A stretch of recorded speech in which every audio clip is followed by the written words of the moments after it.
How Britain's improvised Raven air defense system is changing the war. The Raven system shows how Ukraine's backers have moved away from purely conventional, big-ticket, high-end systems to more adaptable and agile improvisational ones. A British-built air defense system called Raven, which has been deployed in Ukraine, has reportedly intercepted 3 Russian Kh-59 missiles and 1 Kh-101, along with many drones. The Raven system is adapted from the AIM-132 ASRAAM and is mounted on a vehicle chassis for ground launch. The weapon entered service with Ukraine in the spring of 2023. Since then, it has allegedly engaged more than 400 aerial targets with around a 70% success rate.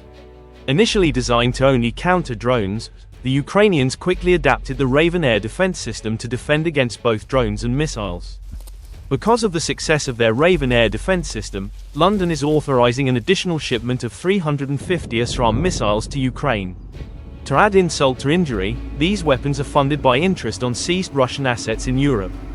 Undoubtedly, that fact is enough to escalate tensions between London and Moscow, as the Russians will not take kindly to weapons destroying their platforms and threatening their troops in Ukraine being funded by their own assets in England.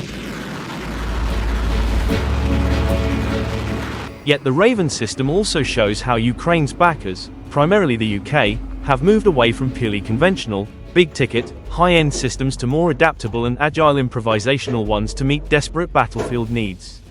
Converting air-to-air missiles for ground launch in a few months reflects this. This new system also underscores how the Ukraine war is pushing NATO and its partners into a learning-by-doing mode for air and missile defense.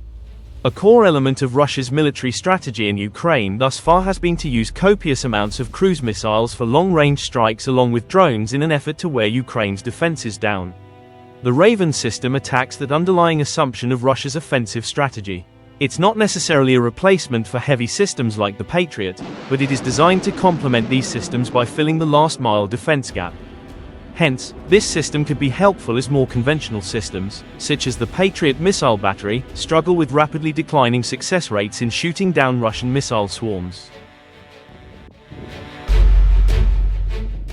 The Raven system's mobility, truck-mounted, its infrared seeker, passive, its small signature, all these features make the Raven system useful for Ukraine's embattled defenders. A big question that arises, just looking at the attrition rate of Ukraine's gallant forces, is how much longer can Ukraine hold out, even with innovative systems such as the Raven? That's where things get tricky and nasty for Ukraine and their NATO backers. Russia will adapt its tactics, as previous iterations of this brutal war have proven. They will likely employ stealthier weapons and platforms against Ukrainian air defenses with lower emissions, firing lower-cost missiles, and utilizing alternate axes of attack. In the Ukraine war, things aren't so spit and polish. Modern warfare tends to be less Star Wars and more Mad Max. The Raven system is yet another example of the way makeshift defenses are dominating both sides of the conflict. The question remains, which side's makeshift weapons overcome the others? Right now, even though the Raven system has proven itself to be vital in this crucial point of the Ukraine war, the Russians continue outpacing their Ukrainian foes.